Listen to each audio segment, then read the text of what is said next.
Reciban ustedes un saludo. Soy Juan Carlos Rojas, docente del módulo de Fundamentos del Enfoque Socioformativo en Educación Superior del Diplomado Virtual en Formación por Competencias en su sexta versión, que ofrece el posgrado de la Facultad de Humanidades y Ciencias de la Educación de la Universidad Mayor de San Simón. Esta es la primera cápsula acerca del enfoque por competencias y está orientada a presentar los conceptos generales. El enfoque por competencias propone un cambio de paradigma en la educación, de manera que ésta responda a los desafíos que plantea la realidad actual. Es decir, propone un camino alternativo para ser históricamente pertinente a la educación. Pero hay que preguntarse qué son las competencias. En los últimos años del siglo pasado se ha generalizado en todo el ámbito educativo el término competencia, que se ha posicionado rápidamente entre las políticas, planes y programas educativos en todos los niveles. Actualmente no hay universidad que no anuncie la formación profesional por competencias como signo de su estatus acorde a los nuevos tiempos. Entonces, ¿qué son las competencias? Algunos consideran que es una moda que se ha impuesto, otros creen que se ofrece vino nuevo en viejos recipientes, otros la asemejan a una mágica palabra que resolverá todos los males educativos, mientras que otros creen que es una forma de identificar lo realmente importante en un currículum que está atiborrado de contenidos. En el fondo, lo que hace es plantear el debate acerca de si la educación debe atenerse a la transmisión de contenidos y saberes especializados o más bien debe optar por la formación en competencias. Para entender este asunto partamos con un ejemplo que nos permite explicar el sentido del término competencia. Todos tenemos la capacidad de aprender a comunicarnos oralmente y cualquier ambiente es suficiente para hacerlo. Y depende de la riqueza lingüística de ese ambiente que las competencias lingüísticas se amplíen más o menos. En cambio, aprender a leer y escribir requiere de una planificación y una intervención instruccional, lo que es proporcionado por la escuela. De manera que todos los que se sujetan a esta instrucción adquieren la competencia de lectoescritura, aunque en distintos grados. Pero hay que aclarar ciertos aspectos relacionados con la competencia, porque surge entonces una pregunta de si una competencia depende de los genes o depende de la educación. Inicialmente, lo que hay que establecer claramente es que todos los humanos desarrollamos competencias basadas en rasgos propios con los que nacemos. Por ejemplo, las características genéticas que marcan diferencias entre personas y frente a las cuales la escuela poco puede hacer excepto estimular. Y por otro lado están las características mentales o funciones psicológicas naturales que son universales, independientes de la cultura y la educación. Son permanentes y también son poco accesibles a la conciencia. Entonces, si nosotros venimos con ciertas competencias, ¿cuáles son aquellas que forma o desarrolla la educación? Y en este caso se pueden identificar tres formas para este desarrollo. La primera es aquella en que la educación se limita a desarrollar o actualizar las capacidades o funciones mentales que disponen las personas, y la educación ofrece apoyo en un ambiente dinámico para hacer ese trabajo. Se tratan pues de funciones como la percepción de colores, los sonidos, la noción de objeto, la percepción y expresión de emociones, la producción y comprensión del lenguaje oral, entre otros. Una segunda forma es cuando la educación se encarga de ampliar o extender las capacidades y funciones disponibles para llevarlas más allá de sus límites originales y crear nuevas funciones. Se trata de funciones que se construyen siendo compatibles con las restricciones de las funciones primarias, es decir, sobre la base de aquellas. Por ejemplo, el aprendizaje de las funciones lingüísticas de un idioma, la escritura, que se convierte en un medio para ampliar competencias cognitivas, o el dominio de operaciones de cálculos, que da lugar a nuevas posibilidades de cálculo. Pero también existe una tercera forma, que es cuando la educación lleva a adquirir nuevas funciones, también a reformatear o reestructurar las existentes. Esta acción no solo implica extender la mente más allá de sus restricciones originales, sino que requiere superar o trascender algunas de las restricciones para inhibirlas, suspenderlas o reestructurarlas de manera que se logre un funcionamiento competente. Es algo así como si se requeriría una especie de terapia de choque. Luego de esta explicación, se entiende que la educación se encarga de procesos de formación de competencias, de estructuración y reestructuración de estructuras cognitivas, que en el fondo significa transformar a la persona. Por tanto, las competencias se tratan de construcciones sociales.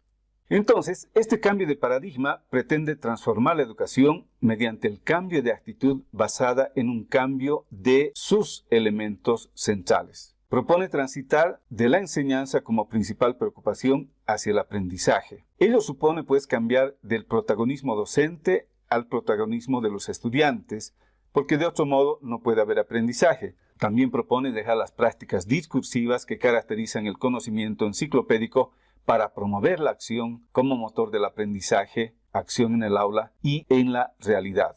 Por otro lado, propone dejar esa concepción homogeneizante que entiende a los estudiantes como individuos sin diferencias para tomar en cuenta las diferencias personales. En suma, propone atrevernos a dejar nuestro espacio de confort o aquello que sabemos que no está bien para construir una práctica cualitativamente distinta que nos lleve a nuevos procesos reflexivos. Pero también surge otra pregunta: ¿y de dónde surgen las competencias?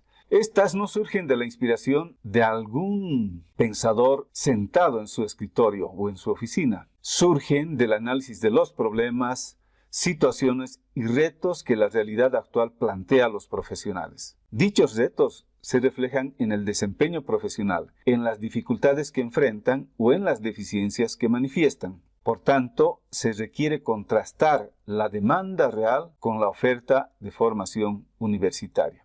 Ahora bien, a lo largo de la historia existen o han existido distintos enfoques que entienden las competencias y la adecúan a distintos objetivos. Por ejemplo, tenemos el enfoque funcionalista, que entiende que la competencia está centrada en las actividades, tareas y funciones de los puestos de trabajo dentro de una organización, y considera que la competencia es un atributo de las personas que, una vez desarrollado y adquirido, constituye la base para que esta persona desarrolle sus funciones con eficacia y eficiencia. En relación al currículum, este enfoque enfatiza en la descripción formal de las competencias y busca responder a la demanda externa y se organiza por módulos. El enfoque epistemológico que sustenta este enfoque es el funcionalismo, y los países donde han identificado el autor Tobón que se aplica a este enfoque serían Canadá, Inglaterra, Finlandia, México y Colombia. Por su parte, el enfoque conductual organizacional entiende que la competencia se orienta a la articulación con las necesidades organizacionales. Es decir, la competencia se considera el comportamiento clave para el logro de las metas con eficiencia y eficacia. De manera tal que el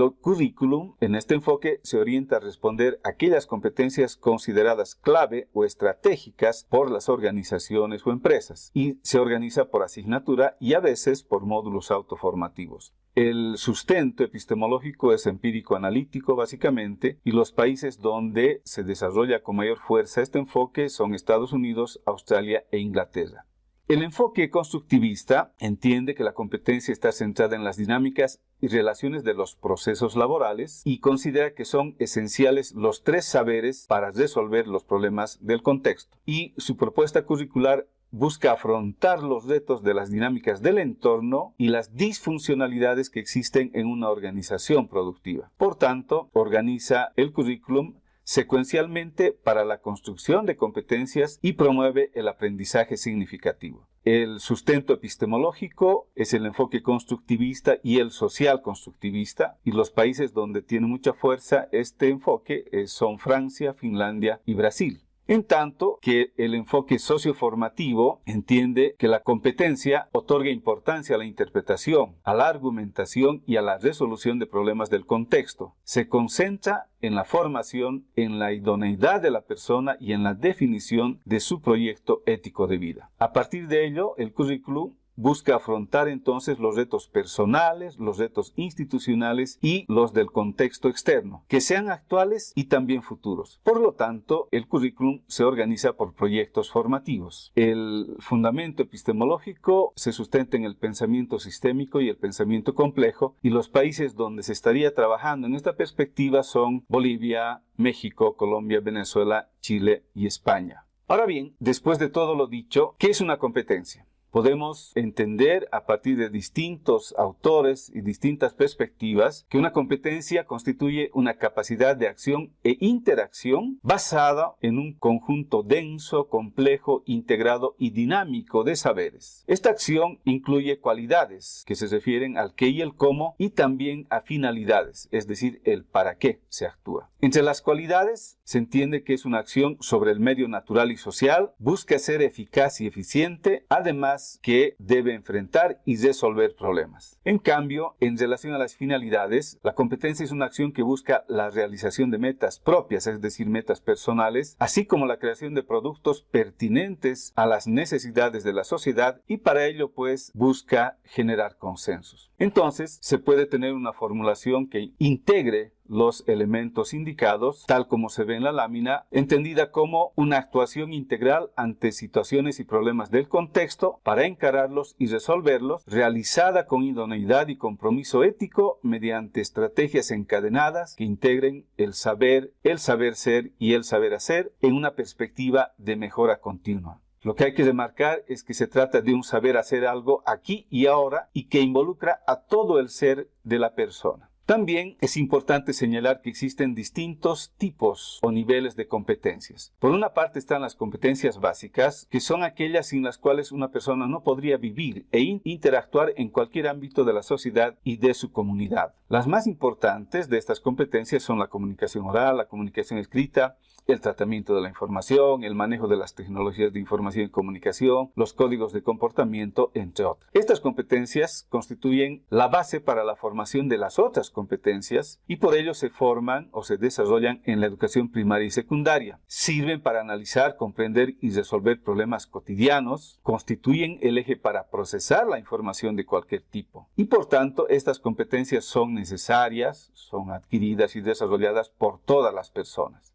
Luego están las competencias genéricas, que son aquellas competencias comunes a varias ocupaciones o profesiones, sin las cuales el desempeño puede ser deficiente. Entre ellas se pueden señalar, por ejemplo, diseño de proyectos, investigación, trabajo en equipo, redacción, manejo de paquetes de computación, trabajo bajo presión, etc. Como se puede ver, no son exclusivas de alguna ocupación o profesión en particular, pero son necesarias para un buen desempeño, además que son útiles para la adaptación a distintos entornos laborales o para la conservación del empleo. Estas se adquieren mediante procesos sistemáticos de enseñanza-aprendizaje. Y estas competencias pueden adquirir las personas que tienen las competencias básicas. Y por otro lado están las competencias específicas o profesionales, que son aquellas propias de una ocupación o profesión. Por eso son específicas para cada carrera profesional. Por ejemplo, el diseño estructural para la infraestructura urbana es propio de ingenieros civiles o arquitectos. La neurocirugía es propia de los médicos con especialidad en neurocirugía.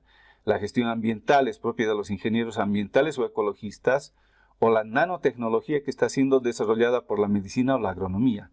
Es decir, son competencias especializadas. Cada profesión, más aún si se trata de especialidades, requiere pues de ese conjunto específico de competencias para su ejercicio. Y estas competencias se adquieren en procesos sistemáticos de formación de pregrado o posgrado o en instancias vinculadas a la investigación científica. Y finalmente hay que decir que estas competencias pueden adquirir quienes tienen competencias genéricas.